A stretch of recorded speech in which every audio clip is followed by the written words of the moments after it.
yennaasan warri mootummaa warra Roomaa jala jiranu mara akka laakkuwamanu mootichi Agustos ajaja baase. Maarre nami maraa laakkuwamiisaaf gara biyya ifii dhaqe.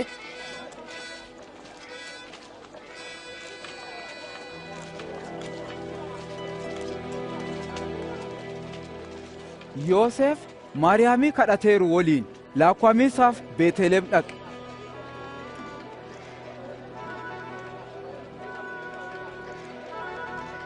Achitti addee bulan dhabanii moonaa keessa bulan.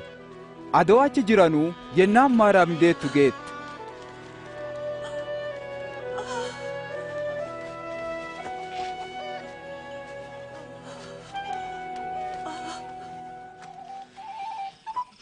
Dirree adaala biyya saniititti tissitooti halkanii horii tissaa bulan jiran.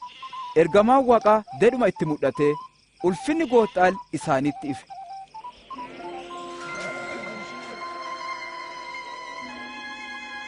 Hadha qachaa Daawitiititti fayyisaa isiniif dhalateera.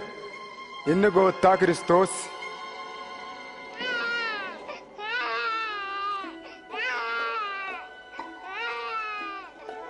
Maarree tissitooti daa'ima ilaaliisaaf dhaqanee goongaa keessa irkateeruun dhaggan.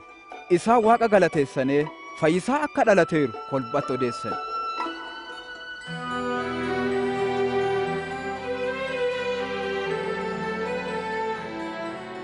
Guyyaan 8 dabareeruun daa'ima haqanqabaa qaban maqaa isaa Yesuusi jedhane.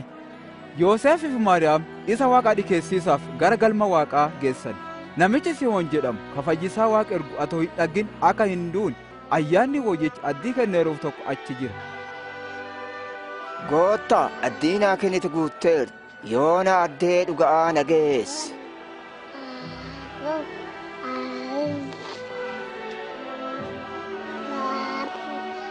Ani fayyisaa ergite dhaggeera. Daa'imni kun Waaqaan filameera. Isin lamaanuu eebbifama.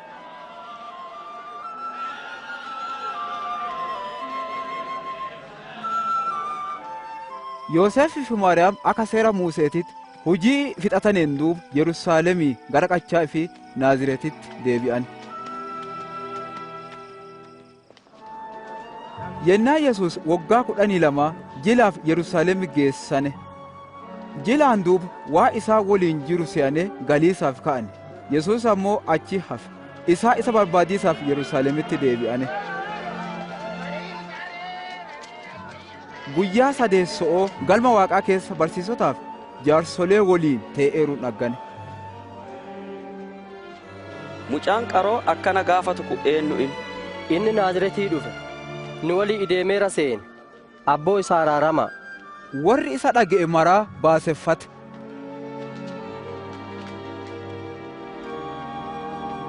Ilma kiyya maafi akkana nu tolchite? Aniif abbaan keeti yaannee si barbaadiisatti jirra. Isin maaf na barbaaddan?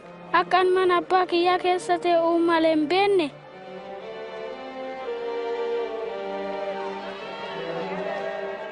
Yesuus warra waliin Naaziretitti deebi'e. Waaqaaf nama duratti nafaaf qaruun gaara'olleen guddate.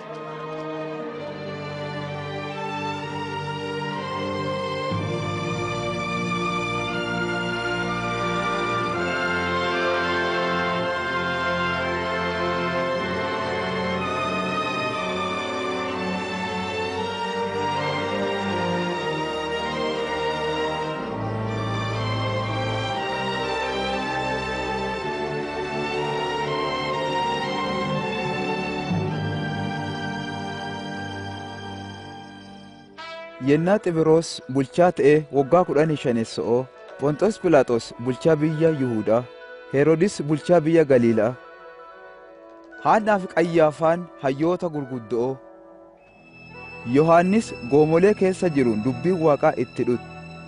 Innille adaala Yordaanosii maratti cubbuu irraa deebi'aa jedhaa lallabaa dhufe. Cubbuu irraa deebi'aa, cuuphamaa. Waaqillee isiniif araarama. Durii Isaayyaasiin raajicha akkuma barreesse. Namni tokko goomolee keessa iyyaa karaa goottaa fi qopheessaa. Daandiin irra deemuu qajeelcha. Baleen maraa guuttuuti. Koobaa fi gaarri maraa diriiruuti. Karaan daddabaan qajeelee. Daandiin kattattaa wal qixxoottuuti. Nami duudiin fayyisuu Waaqaa hin dhagga. Maan goonure? Waan goonu nuti. Isin ilmaan buuti'i. Maan akka goonu feet? Nu gargaar. Waan goonu nutti himi. Kawoyaa lama qabu. Ka ijjumaa hin qabneef dabarsee kennuuti. Ka sagalee qabullee qooduuti. Barsiisa. Nu warri qaraxa guurru. Maan goonu? Seera malee hin guurinaa. Nuti loltooti. Maan tolchinure? Hunnaan namarraa beesee hin guurinaa. Dharaan nama hin himatinaa. Danfuma keessan nyaadhaa.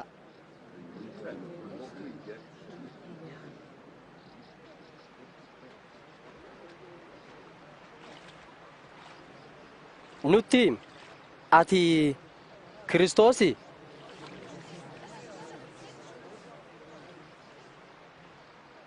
Hambisaanii isin cuupha. Ka ana caalu ammoo ana duubaan dhufaara. Ani hidhaa kophee isaallee hiikii isaaf nama ta'uu motu. Inni ayyaana woyyichaa fi ibiddaan isin cuupha. Inni midhaan qulleessee gootaratti galcha. Huura ammoo hin guba.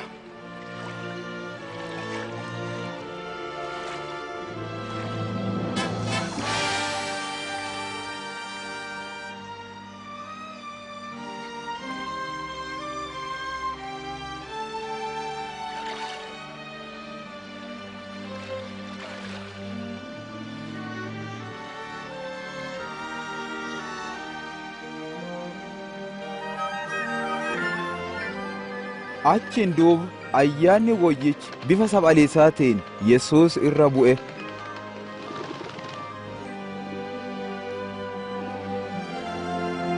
Ol gubbaa irraa qoonqoon ati ilma kiyya jaallatama guddoo sitti gammadeera jette.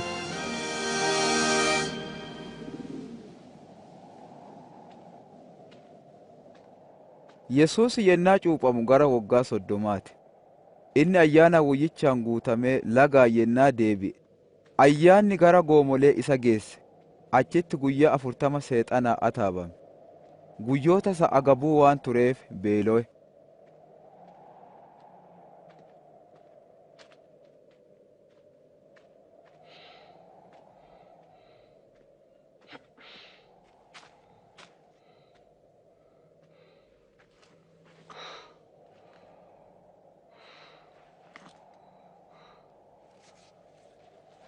Seexanni dhufee isaan akkana jedhe. Ilma Waaqaa yoo ta'e dhakaa kana daabboo godhi.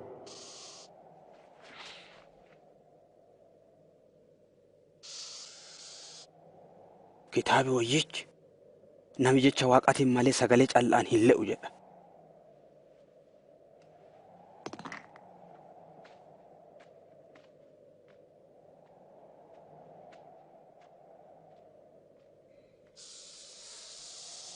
Achiin duuba seexanni yoosuma addee olaantuu geessee mootummaa lafaa duudii itti mul'ise. Baalliif ulfina kana mara siifin kenna. Kun mara harka kiyyaatti waan